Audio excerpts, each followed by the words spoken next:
Okay, so basically we are just compromising the integrity of that request. Yeah, correct.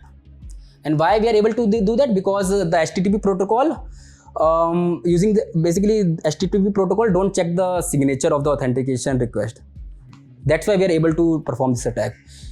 So we will see how we can. SMB signing has no role in this, right?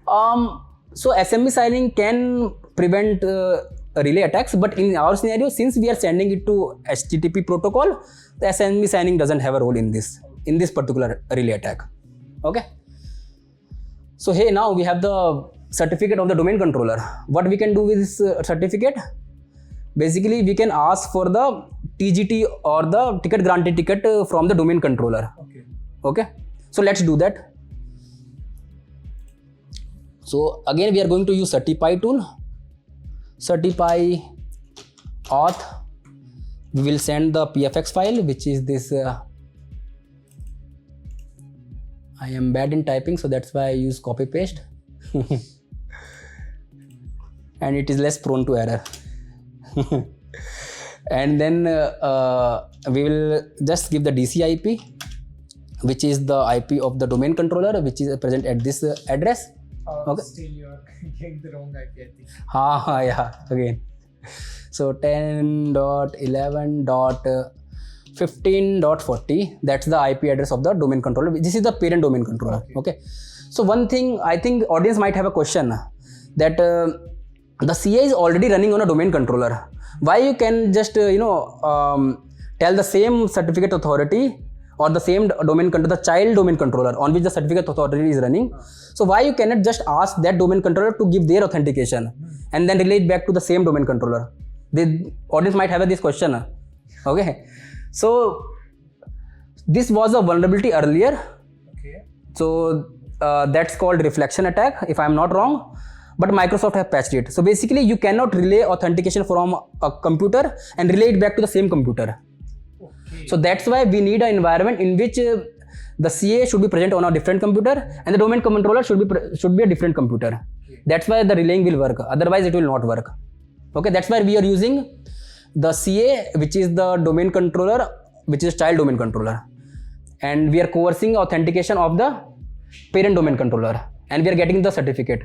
And now we will just get the TGT of the domain controller of the parent domain. So let's do that. Okay. So if you see now, we are trying to get the TGT. We are getting back a TGT, and then we are saving this TGT in a cache file, which is dc-01.cache. Okay.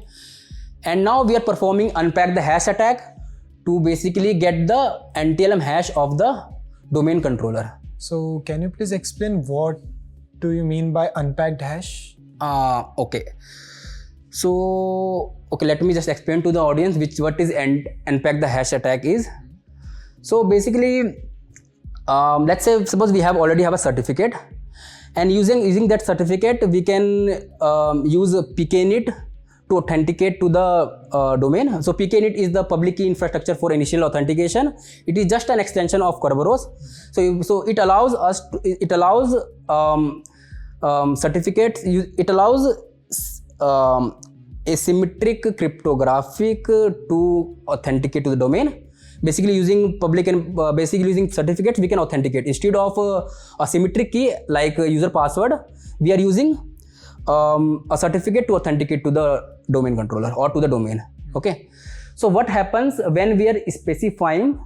So when we are specifying the pkinit protocol for authentication, so what the domain controller will do, it will send back the TGT, and in the TGT there is a section called PAC, which is the privileged attribute certificate. It is used for access control, but when the pkinit authentication is defined, it will also send the NTLM hash in the PAC, NTLM hash of the domain controller in the hash. Okay. So when I say domain controller, because I am authenticating as with the domain controller certificate. If a user is if a user is using pkinit authentication, then the domain controller will add the hash of that user in the pack. Okay, so what will happen? So when we are asking for the TGT using pkinit authentication, the domain controller first it will send the session key. So I will go in more in detail in some Kerberos podcast or video how it works. So basically the domain controller will send us a session key, and it will also send us a TGT.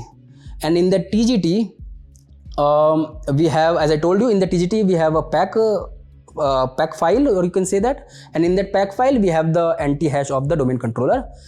And now what we can do, once we have this session key as well as this TGT, since this TGT is encrypted with the hash of the KRBTGD account, so we cannot decrypt that. So how we can decrypt it? So what we can do, we can use user to user extension of Kerberos. To get the service ticket. So I will explain in more detail how it will work. So using the TGT, basically we will make a user to user extension, and in that extension there is a flag. But that flag will do, it will tell the domain controller to create a service ticket and encrypt the service ticket with the session key that we already have. And now it will take the TGT, same TGT, and it will it will take the pack, user pack, and take the pack, the domain controller pack, and it will add the pack in the service ticket as well. And it will encrypt the service ticket with the session key, and it will send the service ticket to us. And since we already have the session key, we can decrypt that session key. Using the session key, we can decrypt the pack, and in that pack we have the hash of the domain controller. So that's what this attack is. It's done in 2 lines here, but it's more complicated than that. Maybe in some other video I will explain via diagram how it works, or maybe so we have our training. In the training I have explained in much more detail. So yeah, so now we have the hash of the domain controller, and what we can do with our hash, we can perform DC sync attack, right? So let's do that quickly. So we already have the TGT saved in a cache file, so let's do that. So I am going to use first, let me just export this ticket in a variable which is krb5 cache file name, which is, let me just quickly copy paste it. Okay, now it is exported, and now the tools can use this cache file, the TGT cache file. So let's use impacket secret dump, and then we will ask the secret dump to use the cache file, which is the TGT of the domain controller. And then let's specify the domain name, which is in our case it's redfox.local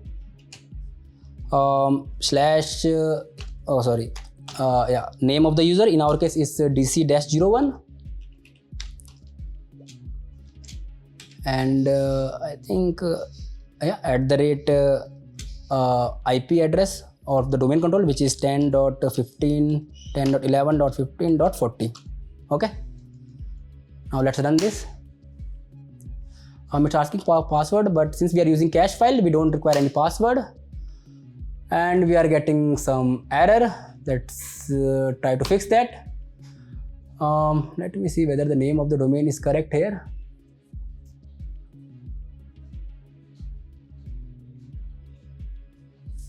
What else I can do here?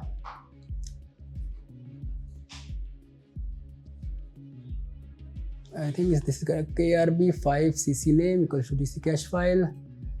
Might be restricting. Let me just specify the name of the domain, which is DC-01.redfox.local. Let's see. Oh, if you see. Yeah, so if you see, so we are performing DC sync attack. Since we have the TGT of the domain controller, we can do that. Okay, and then we are asking for the basically. So what DC sync attack is, so domain controller has some replication rights. Okay, using that replication right, it can ask for the replication changes from a domain controller. So here we are just showing ourselves as a domain controller, and to the other domain controller, we are saying that, hey, I am the domain controller and I want to replicate all your files. Okay, and the domain controller has a file called ntds.dit file, and in that file it will store the credentials of the users. So that's what we are asking to replicate or sync. Okay, so that's why we are getting that and we are dumping it out here. So yeah, that's where the attack ends. So from a authenticated user to a domain controller, from a low privilege user to a domain controller. Okay. So that's how easy it is. This attack is. So you see that in just few minutes we are from a low privilege user, we are now owning the domain. So that's what we see in our real world engagements as well. Okay, so when we see that the CI is vulnerable to ESC8, in just few minutes we can own the domain. Okay. And these attacks are very very prevalent as well. So if there is a domain, if there is a certificate authority set up in a domain, there are high chances that it is vulnerable to ESC attack. As I told you that when configuring this web enrollment service, this service is vulnerable by default. Okay. So that's why it is very easy to exploit this. So we have one question from Anix. So basically, why is it crucial for organization to enhance their ADCS security measures? Same thing as I told you. If it is misconfigured, then it is very easy for an attacker to, from a low privilege user, they can just own the domain, and the attack complexity is very less. Okay, that's why it is very important for the sysadmins to configure their ADCS very properly. So any questions or? Yeah, one guy is asking. Can you please name him if there is a name? Chaudhary Faisal Ahmad. Okay. So any local lab or GitHub labs to practice petit potem attacks? Okay, so if you really want to set up, so what you can do, you can just set up a lab in which you can just have a certificate authority, create a certificate authority in a domain, and then you can have a domain controller. There you can practice those attacks. So there are many GitHub repos as well as YouTube videos to make some vulnerable labs. What extra you have to do, you just have to, on a domain controller, you have to, or in another server, you have to install certificate authority, and then you can perform all these attacks there. So basically you can set up your own lab as well. Or if you don't want to go through all the hassles, we have our lab already set up for you guys. So we have a training for this Windows Red Teaming training, in which we will showcase all kind of attacks, not only ADCS attacks, but attacks related to Kerberos, attack related to NTLM relay based attacks, many more attacks. Yeah. Any other question? No, he just said perfectly. Thanks. Okay. Yeah. Okay.